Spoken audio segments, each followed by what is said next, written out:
2019년을 시작하고 하나님께서 시편 119편 그리고 120편, 122편까지 말씀에 대하여 그리고 우리가 의인이라는 것과 순례자에 대한 이야기를 하고 난 이후에 이제 우리가 마태복음을 보게 되었습니다.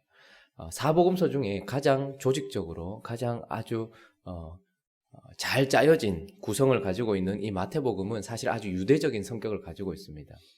그래서 이 마태복음은 이 기록된 목적이 유대교에서 기독교로 개종한 사람들을 위하여서 그 사람들을 가르치는 목적을 가지고서 또한 그런 사람들을 가르치는 교사들을 세우기 위해서 사실 마태복음이 기록되었다 이렇게 보기도 합니다. 그러니까 우리로 말하자면 오랫동안 신앙생활을 했는데 유대교에 있었던 것처럼 형식과 그림자로 그냥 형식적으로 하나님을 섬겼던 사람이 진짜 그 형식의 주인이 되시는 예수 그리스도를 만나서 어떻게 예수 그리스도를 섬겨야 되는지 그런 것들을 만나게 되는 실제적인 이야기를 위하여서 마태복음이 기록되었다라고 이야기를 합니다. 우리가 이 마태복음을 살펴보면서 우리 안에도 이런 일들이 그래서 지금까지는 형식적으로 혹은 우리의 생각대로 하나님을 섬겨온 오랫동안의 그 역사 어떤 전통 이런 것이 아니라 실제로 예수 그리스도를 어떻게 섬겨야 되는지 그리고 그분을 믿는 것이 무엇인지를 또 찾아보고 발견하고 또 우리가 그렇게 변화되는 시간이 되기를 예수 그리스도로 축원합니다. 역사란 하나님의 이야기죠. 하나님의 이야기입니다. 그런데 복음이란 무엇입니까? 그 역사가 흐르는 한중간에 하나님이 오신 이야기입니다. 그러니까 복음이라는 것은 그냥 흘러가는 역사를 그냥 두지 아니하시고 그 역사 속으로 하나님이 침투하신 거예요. 그렇게 해서 우리에게 찾아오신 이야기가 바로 복음입니다. 유대적인 그런 색채를 강하게 가지고 있는 이 마태복음에서 이 복음을 시작하기 위하여 먼저 우리에게 제시하는 것은 바로 예수 그리스도의 계보입니다.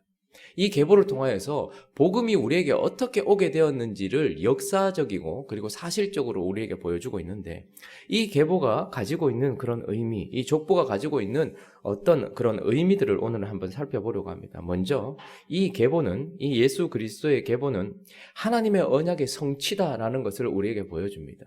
언약 성취에 대한 이야기다라고 우리에게 보여주고 있는 것이죠. 자, 1절 한번 읽어볼까요? 1절 시작. 아브라함과 다윗의 자손 예수 그리스도의 계보라. 자, 16절도 읽어보겠습니다. 시작. 야곱은 마리아의 남편 요셉을 낳았으니 마리아에게서 그리스도라 칭하는 예수가 나니라.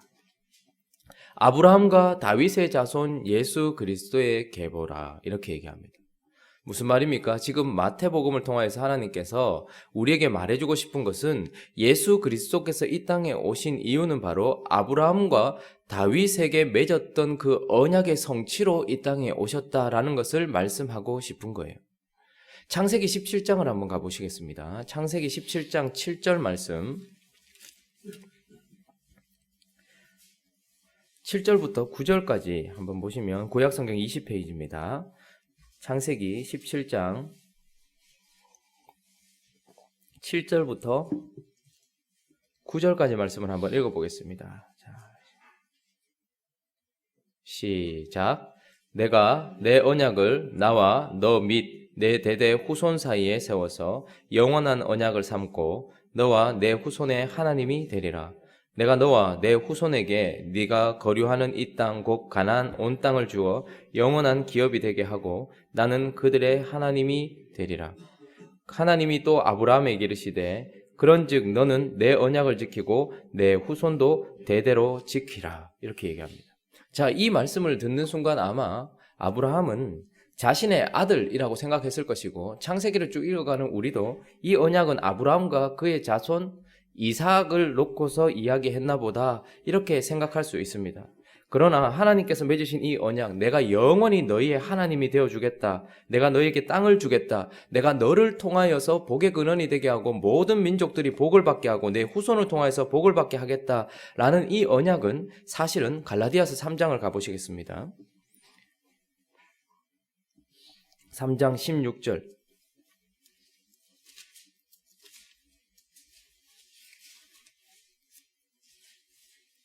자, 앞에 나와 있는데 한번 읽어볼까요? 같이.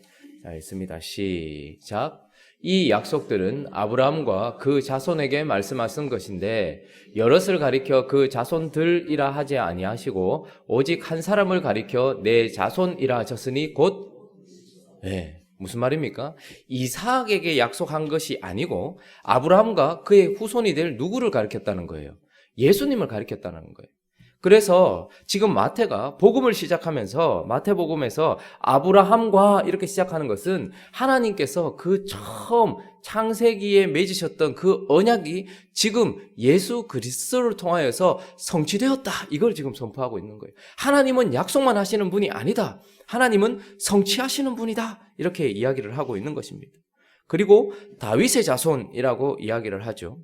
아브라함에게는 그 자손과 그리고 그런 언약들을 맺으셨다면 다윗에게는 그 나라의 영원이라는 언약을 맺으셨습니다. 사무엘하 7장을 한번 가볼까요? 사무엘하 7장 12절 한번 보시겠습니다. 구약성경 473페이지 12절부터 13절 한번 읽어볼까요? 12절 13절 시작. 내 수완이 차서 내 조상들과 함께 누울 때에 내가 내 몸에서 날 내 씨를 내 뒤에 세워 그의 나라를 견고하게 하리라. 그는 내 이름을 위하여 집을 건축할 것이요 나는 그의 나라 왕위를 영원히 견고하게 하리라. 이 약속을 받아들었던 유대인들은 다윗의 후손 그리고 다윗의 나라에 대하여 자부심을 가지고 있었습니다. 그러나 우리가 잘 아는 것처럼 예레미야서도 살펴봤고 열왕기 하도 살펴봤던 것처럼 어떻게 됩니까? 다윗의 후손이 끊기는 일을 우리가 보게 되었어요. 그래서 하나님의 약속은 끝난 것인가 이렇게 생각했는데 하나님이 내 후손 내 뒤에 세워질 사람 그 사람을 통하여서 그 사람이 내 집을 건축할 것이다 이렇게 얘기했어요. 솔로몬이라고 생각했겠죠. 그런데 실제로 하나님께서 언약을 맺으신 것은 무엇입니까? 진짜 성전을 세울 예수 그리스도에 대한 약속이었다라는 것입니다. 그리고 그 예수 그리스도를 통해서 영원한 나라를 세우겠다. 영원히 견고한 하나님의 나라를 세우겠다라고 사실은 하나님은 더 깊은 약속을 하셨던 겁니다. 우리 눈에는 그저 아브라함과 이삭에 대한 약속이었고 다윗과 솔로몬에 대한 약속이었다라고 생각했을지 모르겠지만 하나님은 아브라함을 통하여서 그 후손으로 오실 예수 그리스도에 대한 이야기를 하셨고 다윗의 후손으로 오실 예수 그리스도에 대한 이야기를 하셨고 그 영원한 약속이 지금 예수 그리스도께서 2019년 전 이 땅에 오셨을 때에 성취되었다. 하나님의 약속이 성취되었다라고 이 복음을 시작하는 마태가 족보를 시작하면서 이야기하고 있는 것입니다. 우리가 읽었던 16절은 그래서 계속해서 우리가 오늘 멍한데 낳고 그런데 모두 누가 낳았습니까? 남자가 남자를 낳았어요. 그죠? 남자 이름 뒤에 남자가 나옵니다. 아버지가 그죠? 아브라함이 이삭을 낳고 그죠? 계속해서 그 계보를 이야기해 주고 있어요. 그런데 16절은 아주 독특하게 뭐라고 얘기합니까? 야곱은 마리아의 남편 요셉을 낳았고 그런데 그 이후에 다시 읽어볼까요? 마리아에게서 그리스도라 칭하는 예수가 나니라. 유대인들 중에 족보가 남아있는 분은 오직 한 분밖에 없습니다. 누굴까요? 이 예수님의 족보밖에 없어요. 왜냐하면 AD 70년경에 성전이 멸망할 때 성전이 회파되고 예루살렘이 깨어질 때에 완전히 멸망할 때에 모든 족보가 다 소실되었어요. 사실은 자신의 족보를 가지고 있는 전통적인 족보를 가지고 있는 사람은 없는 거예요. 그런데 예수 그리스도의 족보에는 본인에 대한 모든 것들이 나와 있을 뿐만 아니라 그가 오실 때에 어떻게 해요? 마리아에게서 그리스도라 칭하는 아주 독특한 유대인들에게는 족보 자체가 없지만 그 족보가 있다 할지라도 이런 족보는 없는 거예요. 마리아에게서 그리스도라 칭하는 예수가 나니라. 이거는 무슨 언약의 성취입니까? 창세기 3장 15절 말씀. 처음 우리가 죄를 범하고 우리가 완전히 끝났다라고 하는 그 순간에 하나님께서 여자의 후손에 대한 약속을 하셨죠. 하나님은 그래서 우리를 구원할 메시아를 보내주겠다. 언제요? 우리가 죄짓고 우리가 완전히 끝났다라고 생각하는 그 절망 한가운데서 하나님은 언약을 주셨고 약속을 주셨고 복음을 주셨어요. 그런데 이 마태복음을 시작하면서 이 족보를 통하여서 처음 창세기에 죄를 짓고 에덴 동산에서 쫓겨나던 그들에게 하셨던 그 약속 여자의 후손으로 메시아를 보내겠다는 그 약속을 지금 하나님께서 성취하셨다라고 지금 강력하게 선포하고 있는 것입니다. 그러므로 이 계보는 하나님의 언약 성취의 계보다라고 우리에게 말해주고 있습니다. 뿐만 아니라 이 계보는 하나님이 그분의 능력으로 그분의 약속을 이루셨다라는 이야기만 하지 않고 그분의 은혜의 이야기다라고 우리에게 말해주고 있습니다. 여러분, 이 족보를, 이 계보를 자세히 보시면 오점투성이에요. 그리고 위기투성입니다. 우리가 예레미야서를 보면서, 열왕기하를 보면서 어떤 위기가 있었는지 사실 우리가 조금씩 살펴봤지 않습니까? 그런데 아주 오점투성입니다. 우리의 하나님, 그리고 그 하나님의 아들 예수 그리스도의 족보를 사람들이 연결됨으로 말미암아서 얼마나 많은 오점을 남겼는지 몰라요. 그리고 얼마나 많은 위기가 있었는지 몰라요. 2절을 시작하면서 처음부터 위기였습니다.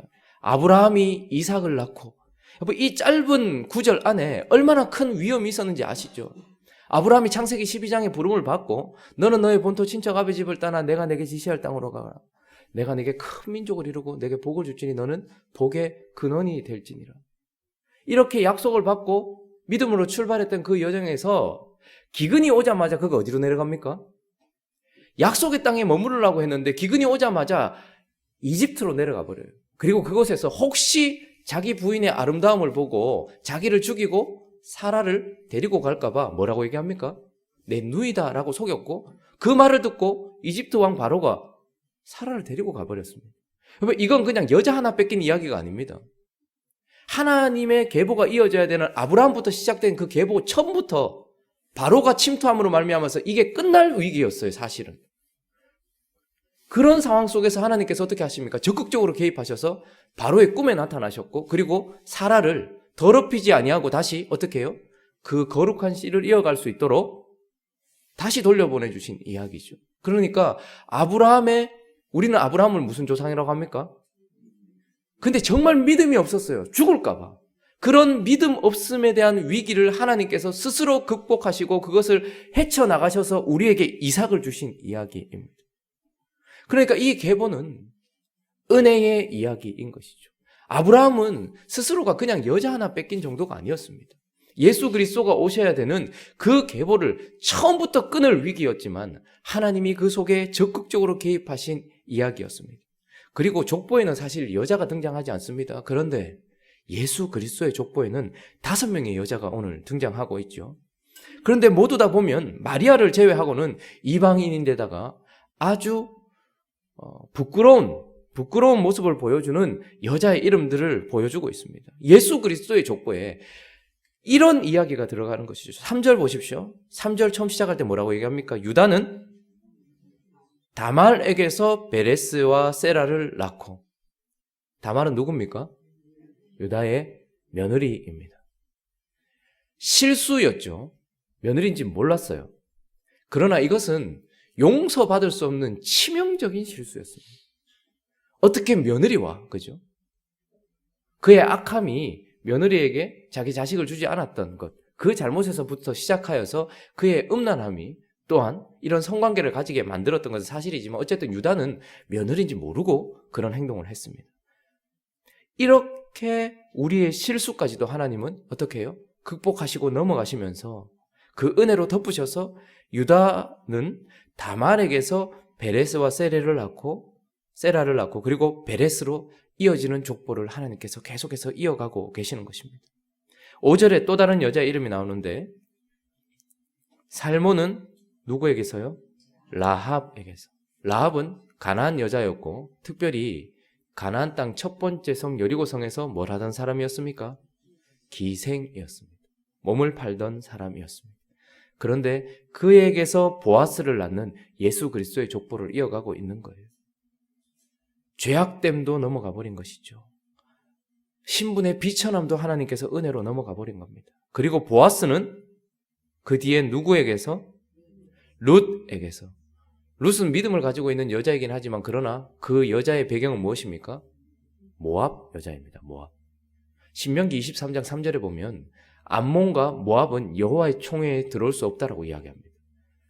10대가 지나도 영원히 여호와의 총회에 들어올 수 없는 사람 중에 하나가 이집트도 들어올 수 있어요. 이집트 사람도 들어올 수 있고 다른 사람들도 들어올 수 있어요. 이스마엘 사람도 들어올 수 있어요. 그런데 하나님께서 허락하지 않은 사람이 있었는데 암몬과 모압 족속은 10대가 지나도 그 이후에 여호와의 총회에 들어올 수 없을 것이다 라고 말했습니다. 그럼에도 불구하고 하나님은 이런 비천한 사람을 하나님께서 사용하셔서 어떻게 해요? 룻에게서 오벳을 낳게 하셨고, 오벳은 이새를 낳고, 이새는 다윗 왕을 낳았다라고 이야기하죠. 그리고 또 한 사람의 여자의 이름이 여자가 등장하는데 6절에 보면 읽어볼까요? 시작. 이새는 다윗 왕을 낳으니라. 다윗은 우리아의 아내에게서 솔로몬을 낳고. 제가 만약에 족보를 기록했다면 다윗은 밧세바라고 저는 기록했을 것 같아요. 그런데 하나님은 어떻게 하십니까? 우리아의 아내 이렇게 표현을 해버립니다.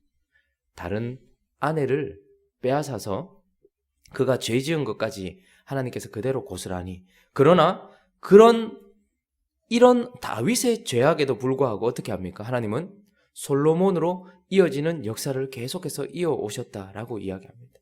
자, 아브라함의 믿음 없음과 유다의 치명적인 실수, 라합과 룻, 이런 태생적이고 처음부터 가지고 있는 이 추악함, 그리고 이 다윗의 범죄까지도 예수 그리스도께서 역사 속으로 오시는 것을 막지 못하도록 하나님이 은혜로 섭리하셨다라고 이야기합니다. 자, 그런데 11절, 12절을 시작할 때에는 어떻게 얘기합니까? 11절을 시작할 때 바벨론으로 사로잡혀 갈 때에, 12절을 시작할 때는요, 바벨론으로 사로잡혀 간 후에. 우리가 살펴봤던 것처럼 바벨론으로 왜 갔습니까? 한 사람의 범죄가 아니고 민족 전체가 하나님 앞에 배신했기 때문이었습니다. 민족 전체가 하나님께 돌아오지 않았기 때문이었습니다. 수많은 사람들이 하나님께 돌아가야 된다라고 자기의 목을 걸고서 하나님의 말씀을 선포했음에도 불구하고 결국은 하나님의 백성들이 하나님께 돌아가지 않아서 그들은 바벨론으로 사로잡혀가고 나라가 멸망해버렸단 말입니다. 그러니까 이 족보 속에는 우리의 믿음 없음뿐만 아니라 우리의 치명적인 실수뿐만 아니라 우리의 비천함뿐만 아니라 다윗 한 사람의 범죄뿐만 아니라 하나님의 백성이라고 하는 우리 모두의 범죄가 다 들어가 있어요. 그러니까 이 족보는 사실 이어질 수 없는 족보였습니다. 이 족보가 이어진 이유는 딱 한 가지입니다. 무엇입니까? 하나님의 은혜입니다. 그래서 이 족보는 하나님이 우리를 얼마나 사랑하시는지, 그리고 그분의 은혜가 무엇을 뛰어넘고 우리에게 오셨는지를 보여주는 은혜의 이야기인 것입니다. 그리고 한 가지만 더 살펴보면 이 족보는 왕이 오신 이야기예요. 왕이 오신 이야기. 오늘 이 족보에 다윗이라는, 유대인들이라고 하면 다윗 하면 그 이름보다 뭘 생각할까요? 왕을 생각합니다. 영원한 하나님의 나라를 이어갈 왕이라고 생각하죠. 복음서가 4개가 있잖아요. 하나님께서는 예수 그리스도를 우리가 명확하게 바라볼 수 있도록 여러 가지 시각에서 예수 그리스도를 설명해 줍니다. 마가복음은 아주 로마적이에요. 로마적인 특색을 가지고 있습니다. 그런데 그 마가복음에 나오는 예수 그리스도는 종에 대한 그 강조가 많이 나와 있습니다. 그분이 우리를 구원하기 위해 종으로 이 땅에 오셨다라는 것을 보여주는 복음서입니다. 누가복음은 아주 헬라적입니다. 그런데 거기에 나오는 예수 그리스도는 계속해서 특징 지어지는 것이 뭐냐면 사람의 아들로 오신 인자라는 것을, 우리를 구원하기 위하여 사람의 아들로 오신, 사람으로 오신 예수 그리스도에 대한 특성을 계속해서 강조해주고 있습니다. 요한복음은 전 세계적인 그런 특색을 가지고 있어요. 그런데 요한복음은 뭘 우리에게 보여줍니까? 그분은 하나님의 아들이다라는 거예요. 누가복음은 사람의 아들 인자라는 것을 강조한다면 요한복음은 그는 신의 아들이라는 거예요. 하나님의 아들이라는 걸 강조하는 거예요. 마가복음은 종인 예수 그리스도를 우리에게 계속해서 주장하고 있고, 누가복음은 그분이 사람의 아들이라 사람이라는 것을 주장하고 있고, 요한복음은 그분이 하나님이라는 것을 주장하고 있는데, 마태복음은 아주 유대적인 색채를 가지고 있으면서 계속해서 강조하는 게 뭐냐면 그분은 왕이라는 거예요. 이 짧은 족보에 17절까지 다윗이라는 이름이 5번 언급됩니다. 이 말은 무슨 말입니까? 예수는 왕이다 이 말입니다. 그러니까 하나님께서 언약을 성취하시면서 은혜로 우리에게 오신 그분은, 그 메시아는 누구라는 거예요? 왕이라는 거예요. 그러니까 이 족보는 왕을 받은 사람들에 대한 이야기인 것입니다. 우리는 예수 그리스도께서 우리에게 왕으로 오셨다는 것을 인정하고 있습니까? 우리 인생에는 정말로 왕이 계시는 것입니까? 우리 인생에 정말로 왕이 우리를 통치하고 계시는 것입니까? 복음이 이 땅 가운데 역사 속에 침투하셨고, 그리고 우리는 그 가운데 그 예수 그리스도를 받은 자들입니다. 그 예수는 다름 아닌 왕이다라고 얘기합니다. 절대 주권을 가지고서 우리의 생사 화복을 주관하시는 왕이 오셨다라는 이야기인 것입니다. 말씀을 정리합니다. 이 계보를 우리가 진지하게 살펴보는 이유는 무엇입니까? 아브라함과 다윗의 자손 예수의 계보를, 그리고 유대인인 예수의 계보를 우리가 살펴보는 이유는 무엇입니까? 바로 이 계보에, 이 족보에 담겨진 의미 그대로, 이 족보가 성취된 그대로 저와 여러분들에게 예수께서 오셨기 때문입니다. 예수 그리스도께서 우리를 향한 언약, 영원 전부터 우리를 구원하시고 메시아를 보내주시겠다고 하는 그 언약이 이 족보에도 성취되었을 뿐만 아니라 저와 여러분들의 삶 속에도 성취되었기 때문입니다. 뿐만 아니라 2019년 전에 이 땅에 오신 그 은혜의 이야기가 지금 2019년을 살고 있는 우리에게도 통일하게 우리의 믿음 없음과 우리의 비천함과 우리의 치명적인 실수와 우리의 더럽고 추악한 개인적인 죄와 우리가 가지고 있는 모든 공동체적인 죄까지 뛰어넘어서 예수 그리스도께서 저와 여러분들 속으로 오신 이야기이기 때문입니다. 그리고 왕이 오셨다라는 그 이야기는 동일하게 우리의 삶 속에 이제 우리를 다스리시고 우리를 붙들어 주시는 왕이 오셨다라는 우리의 족보이기도 하기 때문에 이 족보를 살펴본 것입니다. 이 계보에 나와 있는 의미들이 고스란히 우리에게 성취되고 또한 우리는 그 계보의 끝에 계시는 마리아에게서 그리스도라 칭하는 예수, 왕이 오셨다는 것을 기억하면서 우리 삶을 살아가는 행복한 우리 교회 되시기를 예수 그리스도의 이름으로 축원합니다. 우리 같이 한번 기도하며 나가도록 하겠습니다.